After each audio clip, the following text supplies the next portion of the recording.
Prepárate para entrarte en un misterio, un misterio que te dejará helado. La desaparición de los niños Soder. Uf, escalofriante.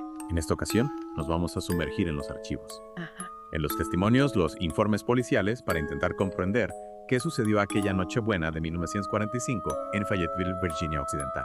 Lo que me inquieta de este caso es la atmósfera que lo rodea a una familia feliz, Claro. celebrando la Navidad, un incendio repentino y luego el silencio. 5 niños se desvanecen como si la propia noche se los hubiera tragado. Tenemos artículos de periódicos, declaraciones de testigos, incluso informes del FBI. Vaya, Pero cuanto más profundizamos, más preguntas surgen. es verdad. Es como si cada pieza del puzzle, en lugar de aclarar la imagen, la volviera aún más borrosa. Exacto. Y en el centro de este enigma, la familia Soder, inmigrantes italianos trabajadores con un patriarca, George Soder, conocido por su carácter fuerte, Sí. y sus críticas al régimen de Mussolini. Un detalle que, según algunas teorías, podría estar relacionado con la desaparición de los niños. ¿Pudo la tragedia ser una venganza orquestada por enemigos de George? Es una posibilidad que no podemos descartar. Pero antes de adentrarnos en las teorías, debemos comprender el contexto. Imaginad la escena, la casa de los Soder, Sí. con sus luces navideñas brillando en la oscuridad. El aroma pino y a dulces navideños, una imagen de felicidad. Una imagen que se torna en pesadilla cuando alrededor de la madrugada, Sí. un incendio voraz envuelve la casa. George, su esposa Jenny, Ajá. y 4 de sus hijos logran escapar, pero los otros 5 aparentemente quedan atrapados en el ático. Las llamas impiden el acceso, el pánico se apodera de la familia. Y aquí es donde el misterio comienza a tomar forma. Los bomberos, al extinguir el incendio, no encuentran ningún rastro de los niños. Como ni huesos ni cenizas, ni siquiera restos de ropa. Es increíble. ¿Cómo es posible que el fuego los consumiera por completo sin dejar rastro? Es una pregunta que ha atormentado a los investigadores durante décadas. La versión oficial apunta a un fallo eléctrico. ¿Cómo causa del incendio?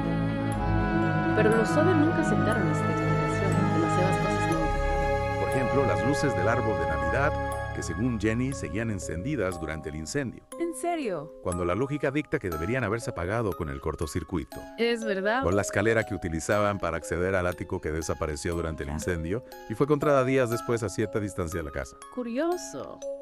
Detalles que apuntan a la posibilidad de que el incendio no fuera un accidente, sino un plan cuidadosamente orquestado para hacer desaparecer a los niños.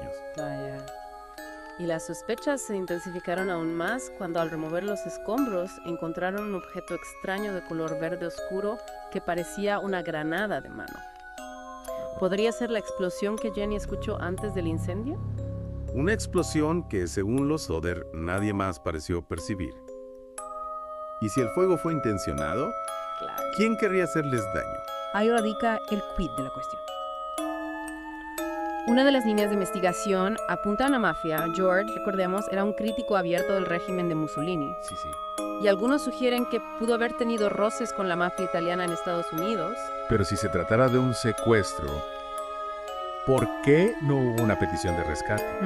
¿Por qué hacer desaparecer a los niños sin dejar rastro? Es un enigma que alimenta las más diversas teorías. Algunos creen que los niños fueron llevados a Italia, a un orfanato o una familia adoptiva para silenciar a George y darle una lección. Una teoría terrible, sin duda. Pero si los niños hubieran sido secuestrados y llevados lejos, alguien habría hablado, ¿no? Claro. Algún testigo, alguna pista. O algunos testimonios. Una camarera de un restaurante cercano a Fayetteville afirmó haber visto a los niños la mañana después del incendio en compañía de 2 hombres y 2 mujeres de aspecto italiano. Caramba. Y otros testigos aseguraron haber visto un coche sospechoso cerca de la casa de los Soder la noche de la tragedia. ¿Pudo ser el vehículo utilizado para secuestrar a los niños? Las pistas eran confusas, contradictorias, como piezas de un puzzle que no encajaban. Y a medida que pasaban los años, la esperanza de encontrar a los niños con vida se iba desvaneciendo. Qué pena. Pero en 1967, un rayo de luz pareció iluminar el misterio. Una carta anónima llegó a casa de los Soder con matasellos de Kentucky. En el interior, una foto de un joven que se parecía mucho a Louis, uno de los niños desaparecidos. Al dorso de la foto, un mensaje escrito a mano: Luis Soder amo al hermano Frankie Chicos y Lil a Novoseros 135. Increíble. Un mensaje críptico que, lejos de resolver el enigma, lo hacía aún más profundo. Chicos y Lid, ¿qué podría significar? Un nombre, un lugar, un código. Los Soder contrataron a un detective privado para que investigara la procedencia de la carta, pero el detective desapareció sin dejar rastro. Otra pieza del puzzle que se esfumaba, dejando a la familia sumida en una desesperación aún mayor. Esa fotografía, ese mensaje como un fantasma que regresa del pasado, para susurrar un secreto al oído. ¿Qué se esconde tras esas palabras? Es posible que Luis estuviera vivo. La familia Soder jamás perdió la esperanza. Imagínate su desasosiego aferrándose a esa foto como a un clavo ardiendo en la oscuridad. Es terrible. Chicos, intentaron descifrarlo, buscaron en mapas, en directorios, en cualquier lugar donde esas palabras podían tener sentido, pero el significado, si es que lo hay, sigue siendo un enigma. Mientras tanto, el fuego seguía ardiendo en sus corazones, la llama de la incertidumbre que consume por dentro. George murió en 1969 sin saber qué había sido de sus hijos. Sí. Jenny lo siguió años después con el corazón roto, pero sin renunciar a la búsqueda. Es una historia. Un final desgarrador para una historia que parece no tener fin, porque el misterio de los niños Soder continúa. Sí, la pregunta sigue en el aire. ¿Qué ocurrió realmente aquella noche de Navidad? ¿Murieron los niños en el incendio o fueron víctimas de un plan siniestro? Después de todo lo que hemos visto, las pruebas, los testimonios, las pistas falsas, ¿qué te inclinas a pensar? No hay respuestas fáciles en este caso. La falta de restos, la ausencia de una petición de rescate son piezas que no encajan en el puzzle. Quizá nunca sepamos la verdad, pero al menos podemos mantener viva la memoria de los niños. Soder de una familia destrozada por una tragedia que aún hoy nos hiela la sangre. Y recordar que a veces la realidad puede ser más oscura que cualquier pesadilla. Gracias por acompañarnos en esta inmersión en el misterio de los niños Soder. Un caso que nos recuerda la fragilidad de la vida y la importancia de no olvidar de seguir buscando respuestas, incluso cuando la esperanza parece haberse extinguido. Porque en la oscuridad incluso la más pequeña chispa puede iluminar el camino hacia la verdad.